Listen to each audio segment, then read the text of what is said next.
தமிழும் உங்கள் தமிழ் நேஷன் நியூஸில் மிக விரைவில்.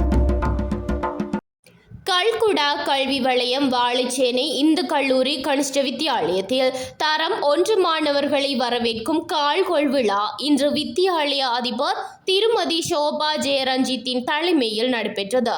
மகிழ்ச்சி, புன்னகை மற்றும் அன்புடன் பாடசாலைக்கு பேரன்புக்குரிய குழந்தைகளை வரவேற்கின்றோம் என்ற துணிப்பொருளில் தேசிய நிகழ்வு பாடசாலை சமூகத்தினால் ஏற்பாடு செய்யப்பட்டிருந்தது.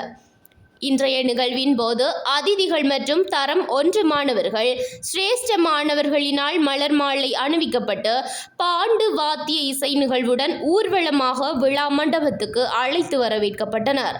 புதிய மாணவர்களை மகிழ்ச்சிப்படுத்தும் முகமாக பல்வேறு கலை நிகழ்ச்சிகள் அரங்கில் அரங்கேற்றப்பட்டது. நிகழ்வில் பிரதம அதிதியாக கல்குடா வலய கல்வி அபிவிருத்திக்கான பிரதி கல்வி பணிப்பாளர் என். நேச கஜேந்திரன் மற்றும் கோட்ட கல்வி பணிப்பாளரும் கல்குடா கல்வி வலய பிரதி கல்வி பணிப்பாளருமான ஏ. ஜெயக்குமணன் ஆகியோர் கலந்து கொண்டனர். கௌரவ அதிதிகளாக ஆரம்ப கல்வி பிரதி கல்வி பணிப்பாளர் தயாள குணசீலன், சேவைக்கால ஆலோசகர் தயாகரன், இந்து கல்லூரி அதிபர் கமலசேகரன், ஆரம்ப கல்வி ஆலோசகர் திருமதி அருளே மற்றும் கிராம சேவகர் சுபோஷ் ஆகியோர் கலந்து கொண்டனர். நிகழ்வில் வித்தியாலய அதிபர் திருமதி ஷோபா ஜெயரஞ்சித்தினால் பிரதமர் கல்வி அமைச்சருமான கலாநிதி ஹரிணி அமரசூரிய அவர்களது வாழ்த்து செய்தியும் வாசிக்கப்பட்டது.